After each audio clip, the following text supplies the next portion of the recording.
Hello, my name is Sienna Forrest. I'm here with my partner Christina Christensen. We are the founders of Oops Minnesota, and we are so excited to have Kara Morgan joining us today. Now, Kara is a Minnesota native. She was born and raised in Anoka, and now she currently resides in Minneapolis. Specializing in opera, Kara is a graduate of three incredible programs: Fargo Moorhead Opera, Sarasota Opera, and Santa Fe Opera. She's actually going to be returning to Sarasota, so make sure you follow her to see her updates down in Florida. Pre-COVID, Kara enjoyed traveling for auditions and visiting museums, but now with the pandemic, she's enjoyed working on embroidery, baking, and spending time with her boyfriend and her dog Davos, which I think is a Game of Thrones character, correct? That's right. Kara, thank you for joining us. This is awesome. Thank you so much for having me. Well, the first thing I think we all want to know is how did you get started down the career path of being an opera singer?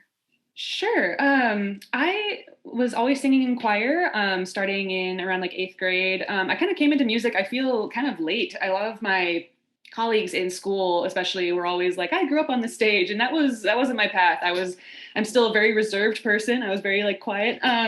But yeah, I someone suggested to me when I was about 16 to take voice lessons, and I was like, "What is voice lessons?" Wait, I didn't know you could take voice lessons. And I started, and they said like, you have a really good tone, and I just started working on my technique, and I fell into opera for sure when I got to Drake University, where I did my bachelor's, and they were kind of like, "Do you want to do musical theater or do you want to do opera?" And I was like, I don't really want to dance or like do any acting classes because I'm like too meh. But so I went the opera path, and that's where I discovered like art song, and that's where I really got into all the classical composers. And I just snowballed into it. I think the first time I ever saw you perform was back in March for the Lead Society broadcast, and I had Yeah. never met you before, but I would have never guessed that you were shy from the way that you performed.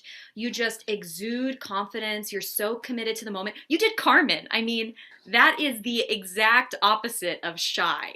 Yeah, no, thank you. It's funny you say that because like I did a fundraising concert. The first I've performed with Lakes Area Music Festival up in Brainerd, Minnesota, a couple of times, and the first time I performed with them was their summer solstice concert that they do up in Brainerd. And my sister, well, I call her my sister-in-law. I'm just dating Max, but I call her his sister, who has known me for a few years. She came, and I remember before the performance we were talking, and I was just kind of myself, and then like they had it the way Lakes Area had us do it was we were at tables with donors, and then we would just get up and start singing. So I literally just I just got up and did the habanera and was just walking around the crowd, and she was like, I don't know who you are, what is that? She was like, you just got up, you were a completely different person. And like, I don't know, I think that's just like, I think that's what clicks with me with the career. I think that's why I think that I'm not destined to do it. I don't want to get that, but like just I feel okay that I'm still doing it just because I don't know, that's where I like live. That's like the color in my life is like doing that. So That's really beautiful, and I think it's so important that people understand that when you're on stage, you're a character, and to have that freedom to be ways that you would never be in normal life. Like, when would you ever at a dinner party stand up and just start like talking to everyone? But as Carmen, you get to do those crazy things. So, do you have a preference for characters that you play, or can you kind of do the whole gambit? actually, this is something that came from David Hamilton, who runs Fargo Moorhead Opera. He transitioned to a tenor later in life, but he started out professionally as a baritone and actually has sung at the Met as a baritone. And he was talking to me once about mezzian baritone slash basses, and just talking about how we are the ones that we're like the reactionary characters. Like we're still there while sopranos and basses and the tenors are singing. Like we're in the background. We're like this. I love doing reactionary roles. So I guess I think I like doing like more comedy, but like also drama. I don't know. Um, I guess I don't have a preference. I like the reactionary roles, like people that are there that like I guess are comedic relief. Yeah, I really like acting with my eyes, and like I've heard that about other people or from other people about my acting is that like my eyes are very expressive and just like Well, I've been watching Eisner DVDs. It's like his series towards the end of his life when he had all these courses over weeks and they present it. And his whole idea is that you have to strip back your identity so that things are just responses to what you experience.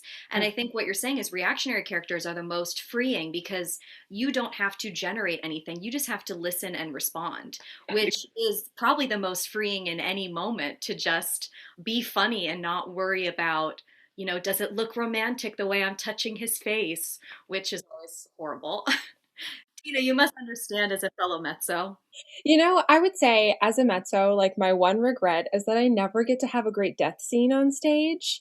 But other than that, I totally agree with the great reactionary characters, the side characters. I really enjoyed doing, oh my gosh, La Rondine, for example, because there are the three best friends, Flopsy, Mopsy, and Cottontail, whatever they're called, and you just like you get to have so much fun at a party, and you're not responsible for driving the scene. You get to be in the back seat, and you are like this go-between the audience and the main characters, and the way you react on stage kind of influences how the audience reacts a little bit. And it's a very fun, freeing thing to do as opposed to being the center of attention all the time. I completely agree with that.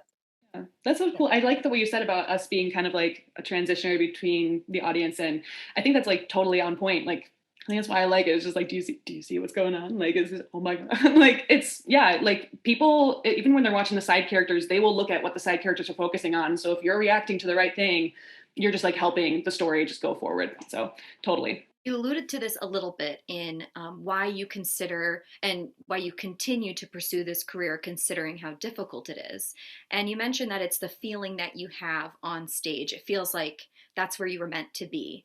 Are there any other factors that contribute to you persevering? I don't know. There's some stubbornness there. I think there's some stubbornness in all of us, if we're all being completely honest.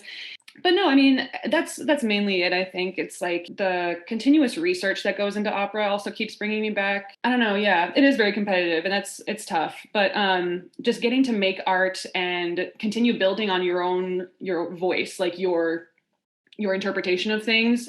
That it can be like different every time. Like every new piece of music is like a new opportunity for you to like, I don't know, to grow that, to say like, what am I going to say? What am I going to like really say in this piece? And that, I don't know. Yeah, the continuous learning brings me back as well. I love that too. Also, the emphasis on excellence, it can be frustrating, but it also gives you a point at which to constantly be working towards. Hmm. Yeah, I think that's really, really beautiful what you said too, that you are always learning. Because I think, at least when I graduated from college, I was like, this cannot be the smartest I ever get. Like, this is a problem. Hmm. And then at that point, you have to take your education into your own hands. That's where like the most self-motivation comes in. Like that's like where I feel a lot of singers will drop out like after college because they don't have that like constant motivation. They don't have like, not guaranteed, but like, they don't have like an upcoming chorus, or like they like, you have to work for those things. And it's like I found that I experienced that for sure. Like the year after grad school, I was like, what? I don't have like any assignments. Like, what am I doing? And that's where you kind of that's where I felt like I really became an adult. Like that's where you have to like be on yourself. Like you have a teacher, but like that's also, I don't know, you have to make your own opportunities. You have to like be proactive about those things for the first time, and it's scary, but it's necessary for sure. I think intrinsic motivation is something that a lot of musicians struggle with because, like you said, when you don't have any upcoming roles, like especially now in the times of COVID, or you don't have any outside pressures on you, how do you find it within yourself to continue to grow and improve? Would you mind sharing some of your methods? I always try to go back to the text and like really try to like find something new there if I'm really looking for inspiration. And I know in the beginning of the pandemic, I didn't sing for a while. And I had just gotten back from Sarasota, so I knew I wanted to take a break, but like I didn't feel the motivation to sing for a while just because like, and I didn't even have that, like I didn't have like thousands of dollars of contracts canceled, but it's like I felt it. Like I don't know. I still had stuff going on this summer that didn't happen, and I don't know. I just try to warm up every day, and usually warming up inspires me to like start singing something else. So as long as I warm up every day, I pretty much feel inspired to sing. What that really helps, honestly.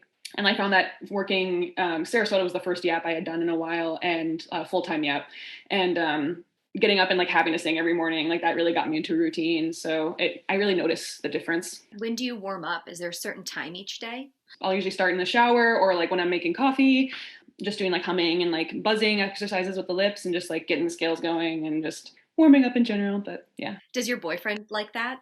Yeah, honestly, he does. Like I do, this is going to be terrible to admit, but I do a lot of, like, I'll warm up at home, but like I'll do a lot of practicing on my commute. Like I do a lot of car singing, and honestly, I advocate for car singing because I will like, I don't know, like I'll like push my back. Like I have something to support me in the back, you know, and it's not the greatest posture sometimes, but you know, that's where I get a lot of my singing done. And Max actually like, whenever I do have to sing here, like when I was recording auditions here, he was like, this is great. He was like, he wants me to sing more, and he's the best supporter I have. He's literally just like, why aren't you singing in the apartment? I'm just like, because I don't want to hear. No, he hears the ugly notes though too, and he still loves me, so it's okay. Do you find it difficult to sing because you know that practicing doesn't sound good? It's not going to sound like you're on stage performing because you're literally wood chopping things, right? Do you find it difficult to do that? Or are you one of those people who's like, you know what, ugly notes are going to come out and that's fine. And if people hear it, that's fine. It is very hard for me to get into the I don't care mindset about my own voice still. I think I've accepted now my sound, but like, you know, back in the day when I didn't have any technique, I hated my own voice. And so it was difficult. It's still sometimes difficult to be like, I'm not Susan Graham. I'm still not Susan Graham, but I have to warm up. So yeah, it's very hard for me to get into that mindset, but I don't know. Once you do though, like having the ugly notes come out, like that's the only way. You have to be like, oh, like let me run over this passaggio a little bit more. Or that's where it shows you that you need work. So that's kind of where the mindset I try to take nowadays, but it's still difficult to get there for sure. I'm definitely one of those people who's like, I can't not be perfect. I'm such a perfectionist. It's terrible. Don't think you're alone. I think that's probably most of us. Oh yeah, I'm glad we're all in the same boat. Like that's definitely brought me so much comfort. Can you tell us a little bit about the repertoire that you chose to record? I knew I wanted to do the Cendrillon aria from Massenet just because that was my audition aria this year. I love that aria, and I wanted you. I know you requested stuff that was like engaging to watch, and that is definitely a storytelling aria, and I knew I wanted to do that. And I love French, love Massenet, one of my favorite composers, and so that was an easy yes. And then Carson and I had just recorded the viol for another audition, and we were like, that's cute and fun. It's just one little verse. Like, let's do that.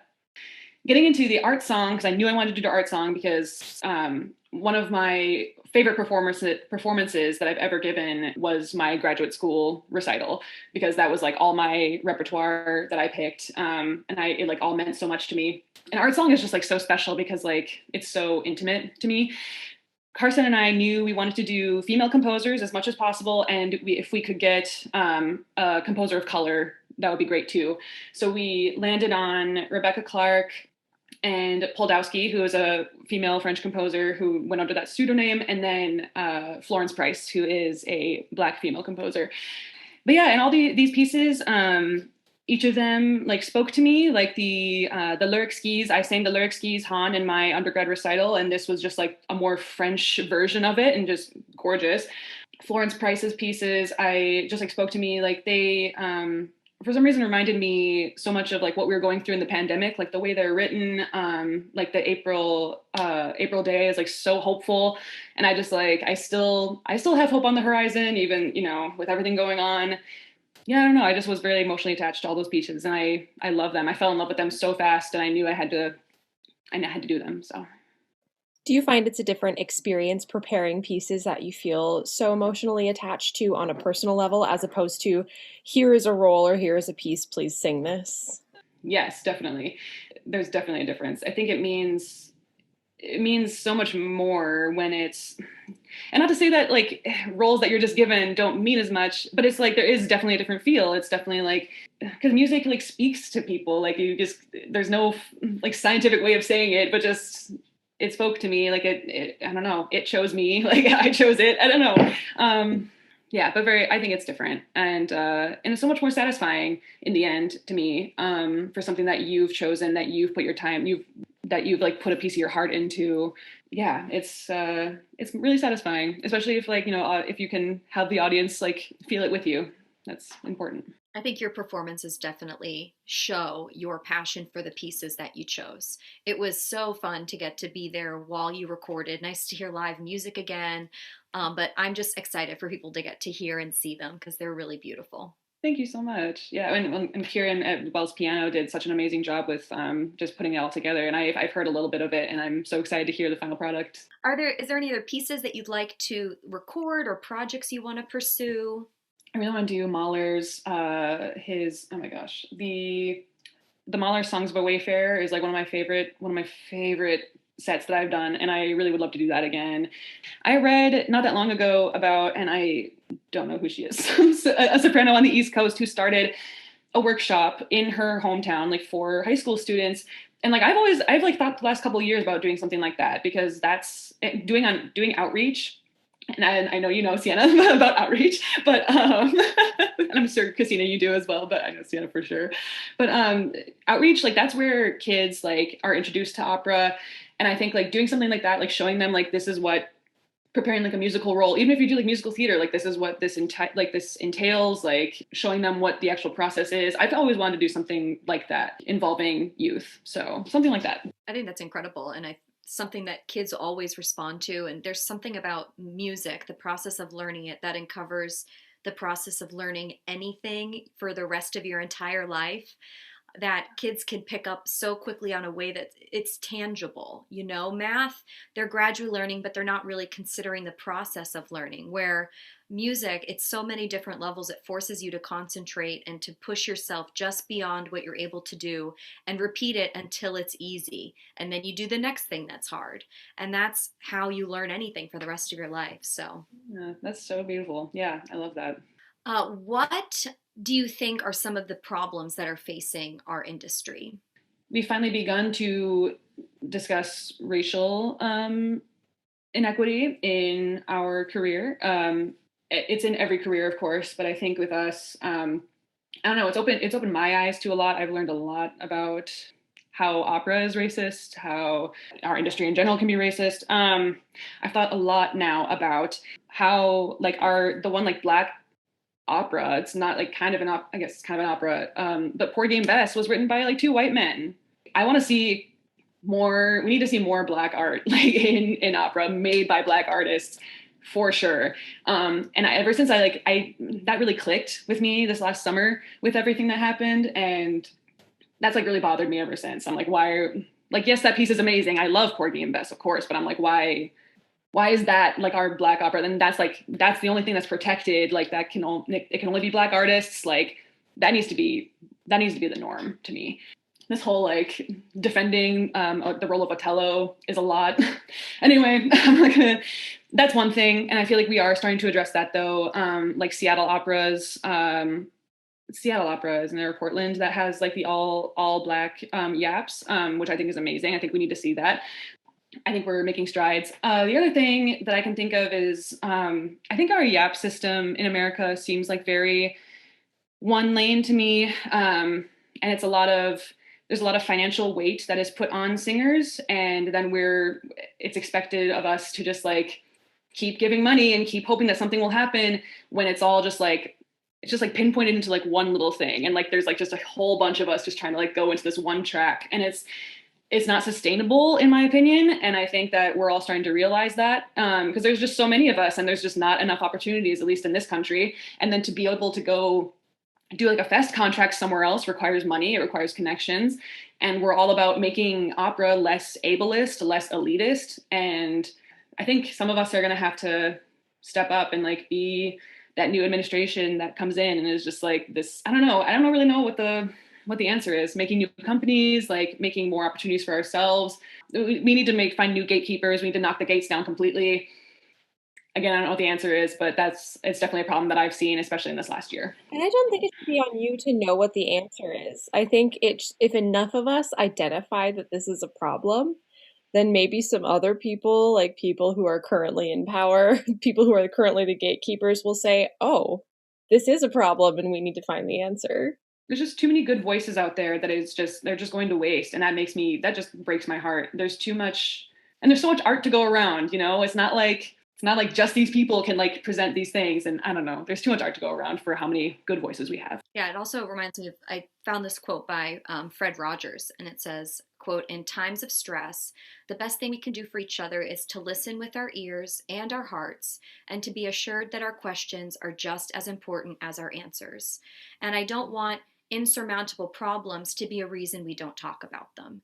And it's not on us to fix it, but it's on us as individuals to be aware of it. And I appreciate you talking about, things you've seen. We've all seen it, and part of that is having those, conversations that acknowledge it. And I had never heard the Porgy and Bess thing. Like, yes, it was written by white people. Like, holy shit, that is messed up. It's so sad, and we talk about this canon of repertoire, but it's just because it's been propitiated by a group of people who have deemed it to be worthy. That's not to say that they're not also great pieces of music, but there is so much that has been written by people that are not white males that has fallen by the wayside because the white males that were in power didn't deem it to be canon, That So, reminds me of a recent mind-blowing moment I had where the mind-blowing thing was that the reason we have like classic literature is because a bunch of white men decided that that was classic literature. And like, that's why like Mark Twain is a little bit boring, or like, I don't know, it's like kind of tedious. It's like, because they didn't expose us to anything else. And that just became, it was just passed down. Like that blew my mind. Like, and the way that we get past that is from us putting forth new ideas and new things. So I feel like it's going to happen. I feel like it's happening more already, but we just have to keep that momentum going because there's more out there. There's way more out there. I agree. And it's about continuing that tradition. I was really proud to see all these people reading, books about racism written by Black people. And it's incredible to see those tides change. You gotta keep things going, keep the awareness up, and like what you did, pick composers and pieces that people haven't heard before, and maybe they'll listen and be like, Rebecca Clark, like, who is that? Let me look that up. And so, people, if you're interested, go Google. As you said, there's amazing resources for free on the internet. So there's really no boundaries holding people back. For sure. Now, Tina, before we go to rapid fire, do you have any questions for Kara? I want to go back to something that you said earlier, which is when you sang Carmen and you just got up from this table and you just did it. Do you find that when you perform, you instantly snap into a state of flow where you are just in the moment and doing the thing and not judging? No, it takes me a little bit, I think. I'm like definitely back in the wings, like, okay, here we go, like stretching, like trying not to think about it. I'm trying to get into character, and when I step out, I feel like it's easier. It depends on the performance though. Like sometimes I'm more in my head than others. You kind of just have to let things go. Like once you step out on stage, or like once you get up from that table, like you don't have a choice anymore. Like it's gonna be out there. And so like, yeah, I think once I get on stage, like I just have to like kind of let it go. And sometimes I'm judging like vocally stuff, but like a lot of the time I'm able to like get in, at least close to what I like to call like blackout moments, where like you just kind of get tunnel vision and like everything, you're just I am this person and I am singing this aria right now. This is happening to me. And that doesn't happen every time, but like I feel like I can get pretty close to that. Thank you for sharing. I think there are so many people who have a hard time getting up on stage and putting themselves out there, and it's so nice to hear that other people have these same thoughts going through their heads. So thank you for your candidness. I understand that it is hard. It's daunting. Like I know my parents like definitely don't understand how I do what I do, especially my dad. Like I remember when I moved down to New Mexico, he stepped onto the Santa Fe stage with me. Actually, we were like touring the Opera House. Yeah, and he was just kind of looking around. He's like, "This is what you do," and I'm just like, "Yeah." What a fun experience for your dad to get out there. I'm trying to think if I've ever taken my parents on a stage, but that's really special. And with that, I think I'm ready for rapid fire. Ooh, okay, so these are one-word answers, but we've expanded them. We ask follow-up questions sometimes, but we'll try to be better this time. And you can take as much time as you want, no pressure. I will try to be one-word answer, and I'll try to be quicker this time. Ooh, interesting. Let's do it. Okay. People would be surprised to know that you are. I am a quality assurance tester for Activision Gaming. So no one knows that you play Call of Duty for like 8 hours a day. Yes. Yes, that's what that means. The new Call of Duty Cold War has my name on it somewhere in the credits, I think. I haven't actually looked, but Fun, something to look for, a little Easter egg. Do you have any performance day rituals or routines? eating oatmeal in the morning with probably an apple, coffee, and then trying to stretch and not panic myself to a heart attack. And so, what are you doing in the couple of minutes before a performance begins? I am stretching in the back and I am by myself generally. I'm usually doing like the beginning of Shavasana when you just come up and do like the 90-degree angle with your waist and then just go back down and just breathing, breathing, breathing. And if I'm super panicked, I'm doing jumping jacks in the corner to get it all out. Yeah, I find that hamstring stretches are really helpful, especially if you're wearing heels. COVID restrictions are lifted, everyone's vaccinated, we're all good. What's the first thing you're going to do? Traveling, like going to go see my extended family and my friends who live in other states because I miss traveling so much. I will get in a car, like I will go. I'm really excited. Ugh. Now, if you could give a duo recital with any artist, living or dead, who would it be? I was gonna say Federica von Stade. I actually want to I want to say my answer is Cecilia Bartoli because she's so much fun and I love her so much. God, she's great, crazy, but so good. What is one item on your bucket list? One item on my bucket list, going to White Sands National Park. It's the first thing that comes to mind. What is on your nightstand right now? Right now, we have a table that's like has our PS4 on it right now. It's terrible. What is something that you're proud of? I'm proud that I'm still here because and doing singing. But just here because yeah, I've definitely dealt with anxiety and depression for a lot, and this career's a lot, and I'm glad I'm still here doing it. So yeah, I'm proud of you too. thanks, Sienna. Do you have any advice for your younger self? Keep practicing and and don't be afraid of people and don't be afraid to ask for help. I was very much like I can do this, I can figure it out myself. I'm still that way. I'm a Scorpio, so like I will do it myself or I will. But yeah, just don't be as afraid of people. Just be brave. That's beautiful. I also, we didn't mention this, but you have a sister who's an opera singer as well. I'm not gonna say that she copied me, but she's always been super sweet about it and it's never been a competition. Even when we were too medsy, like I've always tried to be very supportive of her. Like I've definitely like cued her in onto gigs sometimes. I'll send her auditions. Yeah, her name's Jill. I saw her perform. The last time I saw her perform was for when she was at UT Austin and she was doing Olga and Onegin. And she was amazing. And she's also one of those people that just lights up on stage and you wouldn't really like, she is animated in person as a regular person and more outgoing than I am, or at least more comfortable appearing outgoing than I am. But yeah, she's amazing. So shout out to Jill Morgan. Yay. And you guys have sung duets together before. Yes. Yes. One of our favorite times was for her senior recital at Drake. We both went to the same college. We were there for 1 year together when I was a senior and she was a freshman. But for her senior recital, I was living in Boston. I had just finished, I think I graduated from NEC already. We made this whole thing. We made it a surprise that I was going to come sing on her recital with her because my parents, some of my extended family, I think my aunt and both my grandmothers were there. And we made it a surprise, so much so that like I was staying in her apartment. I flew in secret. No one knew I was there. And at one point, my parents were coming to her apartment to drop some stuff off in Des Moines. And I literally was under the bed while they were talking to her. And I was just like, just chilling. But yeah, we sang Aguarda Sorella. And so Jilly came out, she started, she was on stage and I started singing from off stage. And I remember afterwards, my mother, she was recording in the back of the auditorium and she said, because in the program it said guest. It didn't say like who was singing with her. And so my mom was like, I was wondering, why did Jilly get someone who's better than her to sing on this recital? Like, why would she invite this girl? Who is this? Why? And she was like upset. And then I walked up on stage and like, you can see in the recording, like the camera starts shaking immediately because she just starts crying. And, that was one of my favorite times. Like I love singing with her and I don't know I was thinking about this the other day. I need to see if there's research about like siblings singing together. Cause I know there's 3 Costa Jackson sisters and I know they sing together, but like singing with someone who shares such a similar timbre to you, like those sound waves actually hit differently. It's very cool.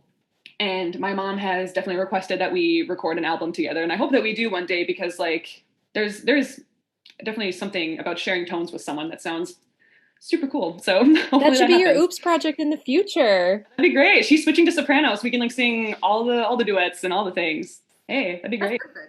I would love that. I remember when I was graduating, my teacher at the time, Carol Vanesh, she met my little sister, who we look very, very similar. Mhm. And so Carol was sad about losing me. And so she asked my little sister if she sang because we have the same facial structure. So she's like, I assume that you would have a very similar sounding voice. Mhm. But my little sister, she actually stopped singing because I pursued it. So we had the exact opposite. She was like, that's her thing. I don't want to do it. And now she's a lawyer. So who's the smart one there? Hey, I mean, no, yeah, my sister, yeah, I was surprised at first that she went for it, but she's like done nothing but blossom in this career, and she hasn't auditioned for much yet because she is switching Fox to soprano, but she's still doing it. She's practicing, and you know, she's so sweet because we one of our traditions is because we can't see each other's performances because you know she went to school in Iowa when I was in Boston, and then I was still in Boston when she was in Texas, and then we always send each other flowers on opening night when we can't be there, and even when we are there, actually, we'll still send it. And she's always in her notes. She always says like, "Thank you for like you know forging the path, for like showing me what this career is." And it's true, I am kind of her guinea pig, but it's I'm happy to do it. It's like I'm happy to it's like helped me realize like that I can like give advice, that I can be like kind of a guidance for younger singers, and that helped me gain some confidence myself. So it's I think it's cool. We have a shared beneficial. Thank you guys so much for having me. Thank you for having me and Carson into Wells Piano to record. It was an amazing experience. I seriously, to get to perform stuff that I got to pick myself, it means so much. It's been a long time since I've got to do that. So thank you. And thank you for giving this opportunity to more singers. I think this is super important, what you're doing. Because what I got to do was super cool. So I hope a lot of other singers take you up on it and try to do it themselves. And my website is kmorganmezzo.com. You can follow me on kmorganmezzo on Instagram. I'm going to Sarasota in March, and come follow me in Florida. I'm excited to get away from the snow.